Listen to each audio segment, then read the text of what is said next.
Hello, Commentage9 here with a special topic of the week for Christmas of 2016. This time with a special topic just for Christmas Day. Merry Christmas. This topic is about, one of the most ridiculous controversies a Zelda fandom has ever had over one of my favorite Zelda games, Wind Waker. If you're already aware of what I'm going to talk about, you know or if you've read the title of the video, you know exactly what I'm going to talk about. The graphics for Wind Waker. This topic was submitted by Tumblr anon, and they asked, a defense of Wind Waker and the cel-shaded, quote, Toon art style. Okay, now a lot of people need to know why this happened, and I'm sure a lot of people out there, it's been so long, just some people who were just too young to remember or weren't even born at the time, wouldn't know exactly why Wind Waker caused such a stir when it came out. In 2000, there was the whole space world thing, and you can look it up. I'll put a link to the video in the description. There was a video that showed, it was a short video that showed Link, Ocarina of Time, Link and Ganondorf fighting each other with swords in what was then modern graphics for the, GameCube, Xbox, PS2 era, which of course at the time looked fantastic. A lot of people were really hyped. Well, then when Nintendo actually revealed what the next Zelda game was going to be, it was cutesy Wind Waker art style. A lot of people were freaking pissed. And I remember this, even as a kid. I remember there was just this unbounding hatred of Wind Waker, and it was so ridiculous. It was so ridiculous. I mean, I've always, maintained that art style doesn't really, change it, the quality of a game, but a lot of people felt like the game was just going to be kiddie, it's going to be a dumbed down game, and it really wasn't. Wind Waker, now people are basically realizing that Wind Waker is a great game. Now, a few years afterwards, people started kind of warming up to Wind Waker, and now Wind Waker is regarded as a great Zelda game. But at the time, oh boy, there were a lot of salty fans. One thing that a lot of people kind of tend to forget, that Zelda always tends to go for it tries to go for a somewhat unique art style with each game. Some of them are slight variations of each other.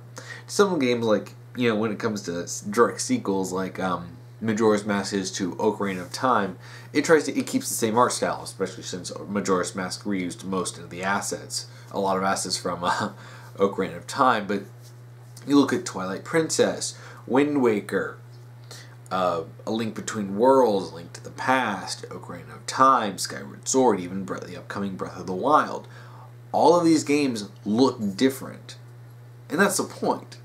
They all have unique identities that range from their gameplay to the music to the art style, and the art style is a big thing. And there were so many people who just did not appreciate the art style. Now, one of the biggest pros to this art style and its simplistic and cartoonish nature is that the graphics hold up. You look at Ocarina of Time and even Twilight Princess, which does go for a bit more of the dark and realistic element, sort of angle. Those don't hold up nearly as well. Ocarina of Time especially is vastly outdated. But Wind Waker, even the original GameCube Wind Waker, not even Wind Waker HD, but the original GameCube still holds up. It still looks good. Sure, yeah, you can see some jaggedy edges. But overall, the simplistic and cartoonish art style lends itself well to holding up really well after, was it 2003? So, 13 years. Jeez. I feel old now. But it holds up extremely well.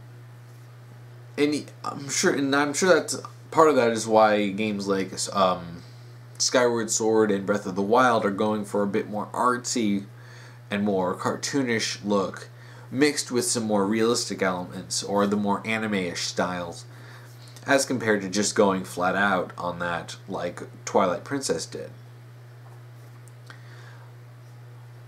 One thing that it also did is that it let Nintendo design a whole bunch of really interesting enemies and character designs. Well, I do admit that the Toon design may not be everyone's cup of tea. You can't deny that Nintendo came up with some fantastic designs. It's funny, even Ganondorf's design, even though he's like sort of rotund, I know I have to bring this back to Ganondorf and Wind Waker somehow. Sort of a running theme this month. But even his design is good. And very distinct. And I think even, characters like Ganondorf, who appear in multiple games, he always has a distinct design in each game. And Wind Waker has probably one of the most unique, especially considering the drastically different art style. And it also allowed, in terms of gameplay, for there to be some things that were a little over the top and definitely fall into the sort of anime-ish category. The parrying system with Link doing all these drastic moves, like he does that rolling around and backslash, or when he jumps in the air and he like spins his sword and like on the Dark Nuts, it's like that may have looked a little too ridiculous if he was doing this with more realistic graphics. And even in Twilight Princess, when you get the special moves from the hero shade, it still doesn't look nearly that over the top. But one of the things that it does that I think is the most important thing is that it gives Wind Waker a very unique identity amongst the Zelda games. I know that if a lot of people in the fandom had their way, all the games would look exactly the same, and that's boring. That's really boring.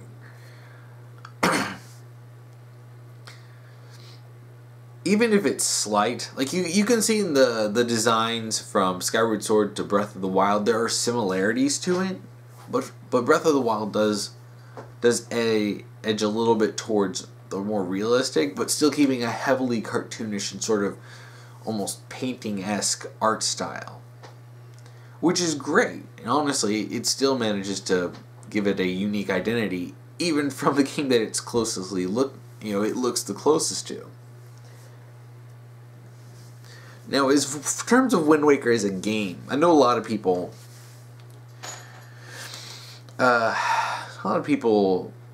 had a lot of issues with it, specifically the sailing. Now, when I was a kid, oddly enough, I never like thought ill of the sailing, even though you were sailing massive distances just to get to, occasional like significant islands. It never bothered me. I mean, I charted all 49 islands. I guess there was the feel that, well, this is an ocean, and I like that it feels, big. It's called the Great Sea. If it wasn't very big, I wouldn't think it was all that great. So, yeah, from that perspective, I actually guess it felt more immersive, that there was these long sailing, like stretches of just sailing, and especially when you have little Nintendo did a good job of adding little elements that don't make it feel so completely monotonous. You have the waves coming up, and you could jump off the waves as a little game. You had barrels that were scattered around. There were some like outposts with the bokoblins. Then there were times when seagulls would start flying by your boat, like the King of Red Lions, and it's little stuff like that I always kind of enjoyed. I have to replay Wind Waker, but I mean the fact that I pumped 254 hours into that game made me feel that I didn't particularly have all that many issues with it. Even the Triforce quest, which was so notoriously unliked, that Nintendo actually made it easier in the Wind Waker HD version. Which I definitely see, because collecting all those pieces was a bear. Though I ended up getting the magic armor. So so I remember playing the game, and there were those stupid P-hats, and they were like all over this piece of the Triforce, and I literally had to use my magic armor, and then start, dropping the crane down in order to get the chest that had the Triforce in it. Oh yeah, that was a pretty intense part of the game. But I can definitely see why people wouldn't like it. And I'm pretty sure that playing it now as an adult, I'd probably get a little frustrated at it. But still, Wind Waker has, I've said this before, Wind Waker has probably one of the best stories that the series has had thus far. Which is crazy, because no one expected Wind Waker to be that good. I mean, it's Zelda. The worst Zelda games, made by Nintendo, I should add, are still good games. I mean, really, the only real frustrating stuff you'd have to get is going back to the NES ones, and even less so Link to the Past. But just because that's of the era. Like back then, games were just abnormally difficult. And that's just how things were. It's not like those games were any particularly special in the fact that they were so hard. But the series has evolved and basically made itself much, much better since then. Wind Waker has some great dungeons in it. I mean, some extremely memorable ones that stand out to me even after I haven't played the game in over a decade. I remember the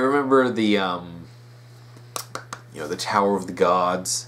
I remember the ones you went into, the two dungeons you went into for Medley and Makar. It's a Kurok that was the sage. I think it was Makar.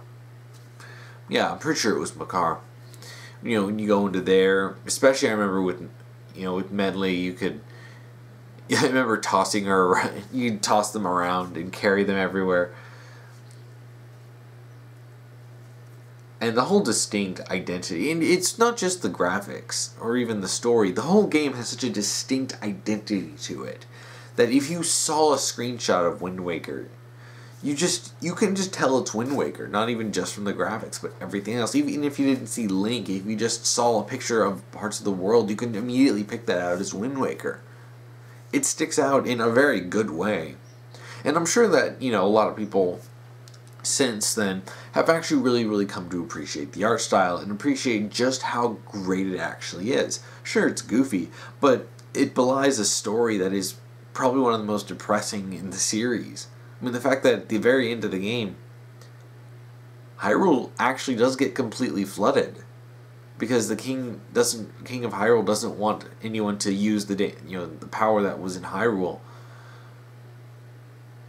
He doesn't want anyone to use it like Ganondorf wanted to. So he just basically trapped it under the sea and told them to find their own home. And holy crap, I like happy endings, but sometimes a good well-written somber ending just gets me. I remember, when I was a kid playing the game, I, was crying at the end when Link and Zelda or Tetra are basically being pulled up to the surface, and the king is basically just telling them goodbye and find your own path. And I was like a little kid, I was 13, 14 on it. No, I was 12 or 13 at the time. And I was just bawling my eyes out, oh my gosh. Don't do this to me. I'm pretty sure replaying it, I'd probably end up bawling my eyes out again at that gosh darn ending. There's so much about Wind Waker that's so special, not just to me, but not just to a lot of people, but just make it special as a game. From its bosses, to its gameplay, to its world, to its story, to its cel-shaded graphics. There's so much about Wind Waker that is just good. And I'm glad that as the years go by, it's definitely gotten the attention and praise that it deserves, rather than all the undue hatred that it got all those years ago. Well, that's it for this topic. If you want to watch last week's topic video, you can check that out here. If you want to watch next week's topic video, you can check that out here when I get that done. Yeah, I think I won't do my normal outro, but just say look forward to the next couple topics for Christmas month of 2016, and thank you for watching. Merry Christmas.